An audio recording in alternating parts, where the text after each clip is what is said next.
Hey y'all, so I had recorded a video about this testimony, but I decided to delete it because I was actually driving at the time, and I know that some people will have a fit if I was doing a video and driving at the same time. So I just deleted it. So I would like to give a testimony about how God gave me my new used car.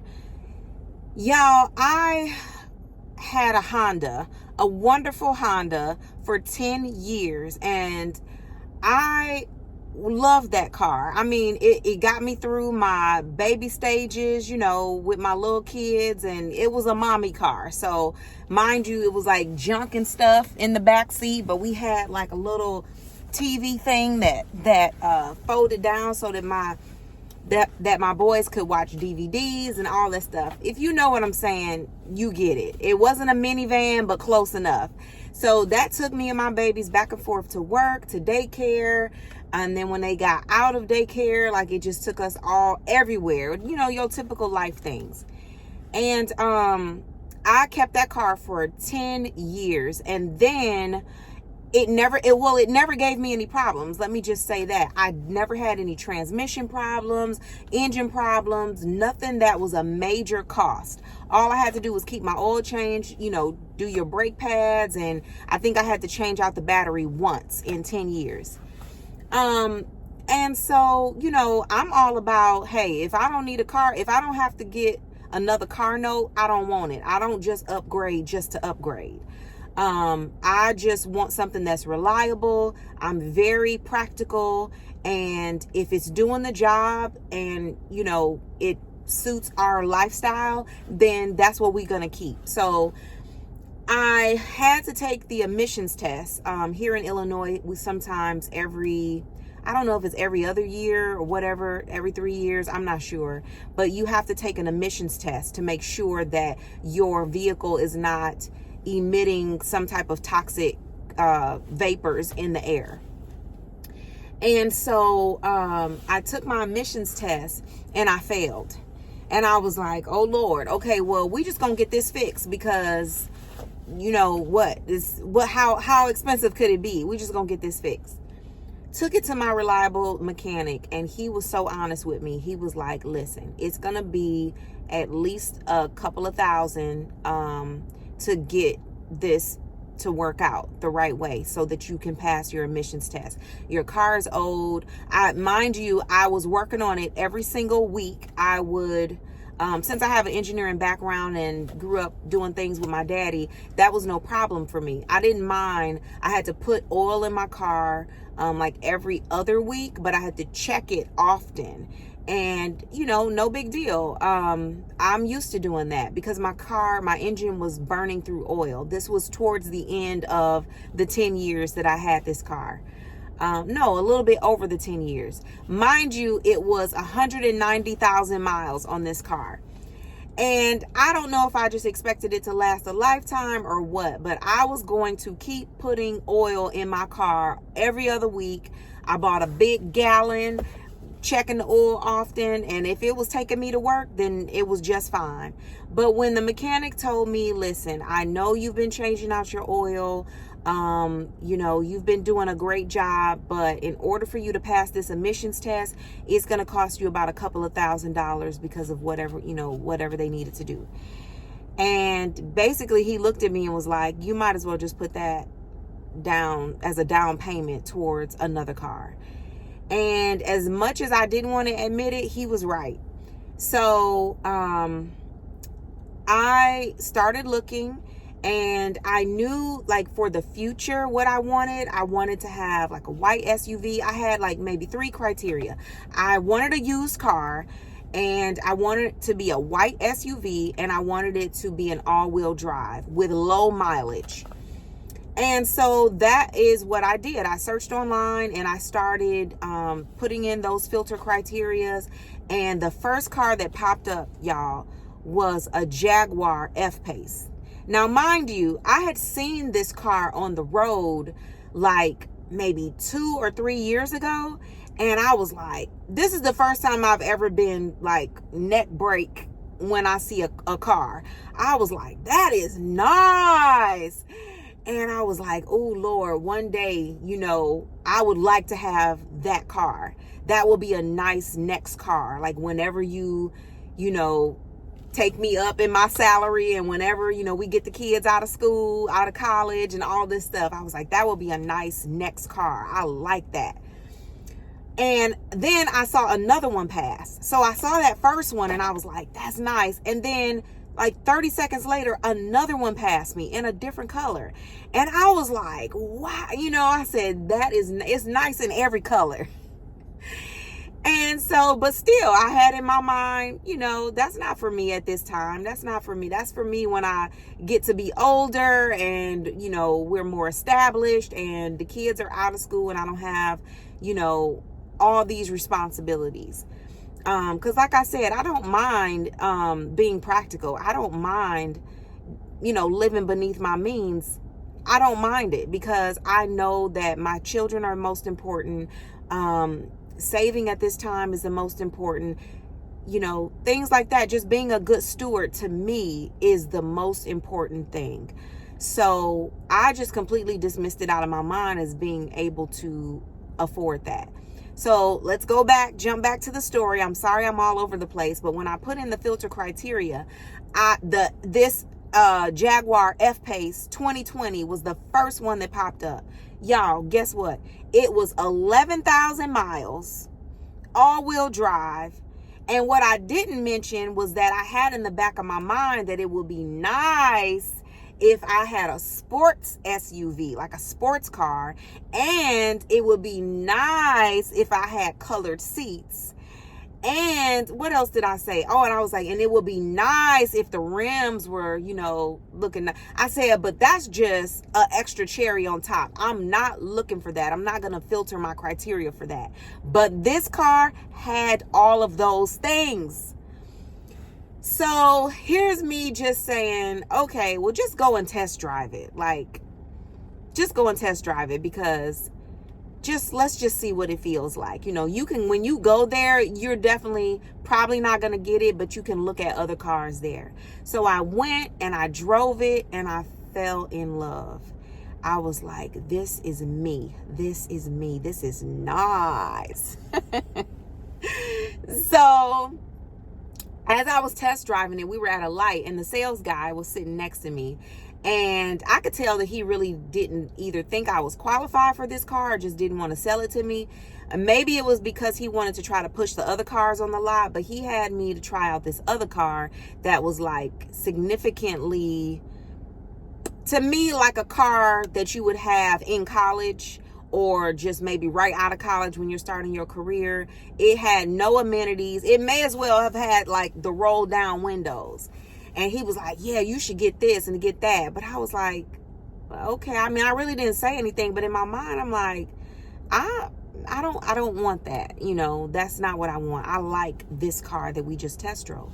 So going back to the story again, oh Lord, the windshield wipers just came on. Okay. But going back to the story again, as we were at the stoplight while we were test driving it, he said, well, now, this car has only been on the lot for 2 days. So if you're interested in it, you better get it right away. I wouldn't wait too long. You better get it right away.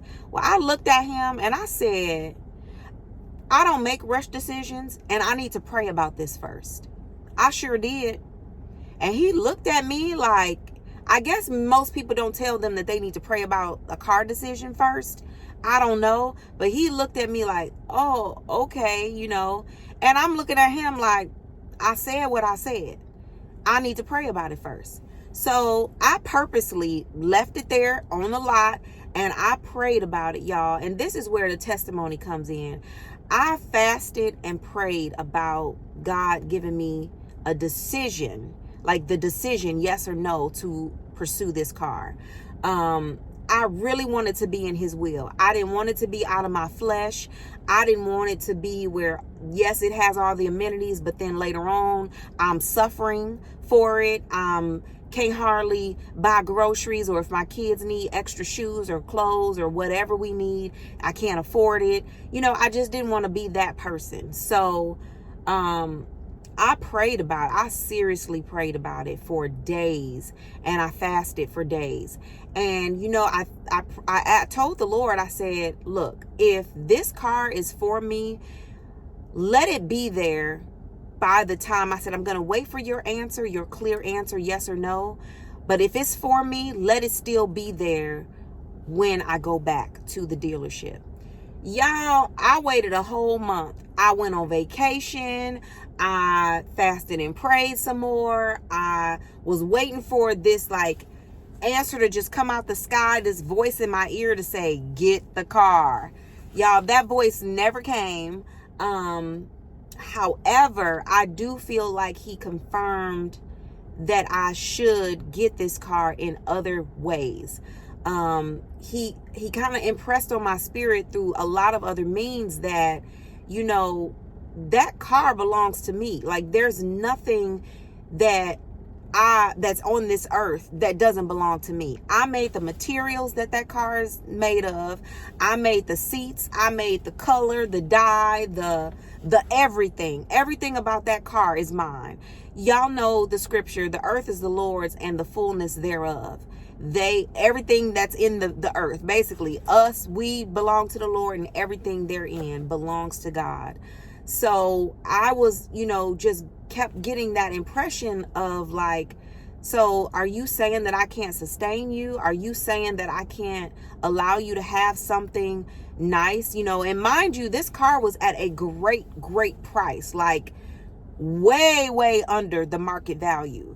11,000 miles, all these amenities in this car, a sports car. It's like a 30T engine, which is like the highest sports car grade of an engine that you can get for this particular car. And, I just kept feeling the impression that, all of this belongs to me. So if I let you have it, you're going to be able to sustain it. If it's my will, you can have this car. What are you saying? There's nothing that's too much for me. And so I just kept getting that impression. And so, but I still wasn't sure. I wanted that voice to come from heaven and be like, get the car, get the car. And so, long story short, I guess this is a long story. It's not short. But after I came back from vacation, which was a whole month later, I was still wrestling with it. But I really had to really get to the core of why I was wrestling with it. And let me tell y'all, one of the real reasons why I was wrestling with it is because I didn't think that I was worthy of a luxury car. I thought that that's for people who, another set of people. I don't know how else to explain it. I do have great self-esteem, but when it comes to luxury items or things that are, seem to be posh or something like that, somehow or another, I feel like, oh, that's just a waste of money. That's for people who just want to throw their money away, and that's not for you because you're a good steward. You are not the type of person that needs to have, all this luxury stuff, which is true. I still don't have a designer handbag that most people my age, most women my age have. And there's nothing wrong with having a designer handbag. Get the point that I'm making. The point that I'm making is I didn't feel like I was worthy enough to have some type of a luxury brand car. I just didn't think that God would allow me. I thought that in some way, I thought that he only wanted me to have the bottom of the barrel and still be happy and joyful in him, which I was. I was happy and joyful with my Honda. I was happy and joyful with all the cars that I've had before, like my Dodge Stratus and all these other cars that had cloth seats and things. I was happy and joyful with that because I was like, this is getting me from there to there, and that's all I need. Praise God. I was happy and joyful. And so, but for some reason, I had it stuck in my mind that there was no way that I would be able to receive something above and beyond just the baseline, right? Just the average. There was no thought in my mind that I deserved something like that or that I could maintain something like that. And God was basically challenging me you my daughter. if it's my will, you can have that car. Now, you're not going to worship that car, which, let me tell y'all, this is what we not going to do. God know I don't worship this car. God know I don't worship anything but him. He knows that I will never put any possession on this earth above him. Period. It's not about that. But I feel like he was, or not but, and I feel like he was trying to tell me that, baby girl, if you want it, you can have it, especially if it's within your budget. And like I told y'all, this was way under the market price, and it was right at my budget that I wanted to spend. And I still was having a problem with it because I'm thinking of all these scenarios. You know, what if I can't get the oil changed? What if, you know, all these different things. And he checked me on that. And he basically told me, the earth is the Lord's, everything that's in it is mine. So if it is my will, and basically he was impressing on me, if you want it and it's within the budget that I've allowed you to make right now, then you can have it. Why not? You my daughter. So I went on vacation, and like I said, a whole month later, and I came back, and it was exactly like 30 or 31 days later.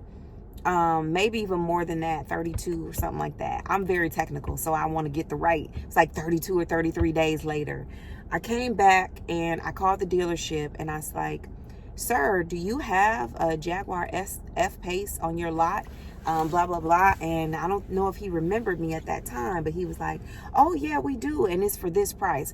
Y'all, why was the price like $10,000 more than when I saw it a month ahead of time? So I don't know if they just, you know, saw that the car was in high demand, or that they had underpriced it because the market value was up here, blah, blah, blah. And so I said, well, that's not the price that I saw it when I was there a month ago. So if you can't give it to me at that price, then no, thank you. He said, well, wait, let me just call my manager, and I'll call you right back. Y'all, he called me right back, and he said, we can give it to you at that price.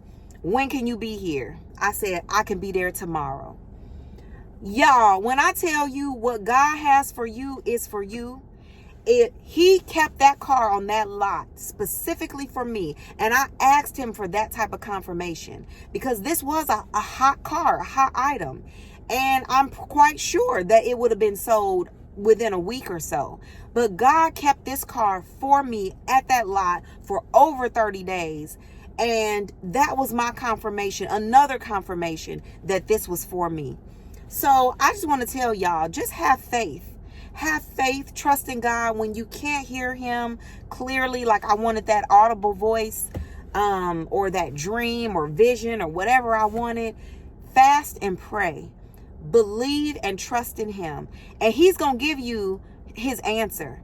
Number one, he gave you good sense. Now, don't go out getting something that you know is way above your pay grade, and you're not going to be able to maintain it, and you making your family suffer. That's not wisdom. But he will give you the answer. Fast and pray. Ask him for direction, and he will keep for you what is for you.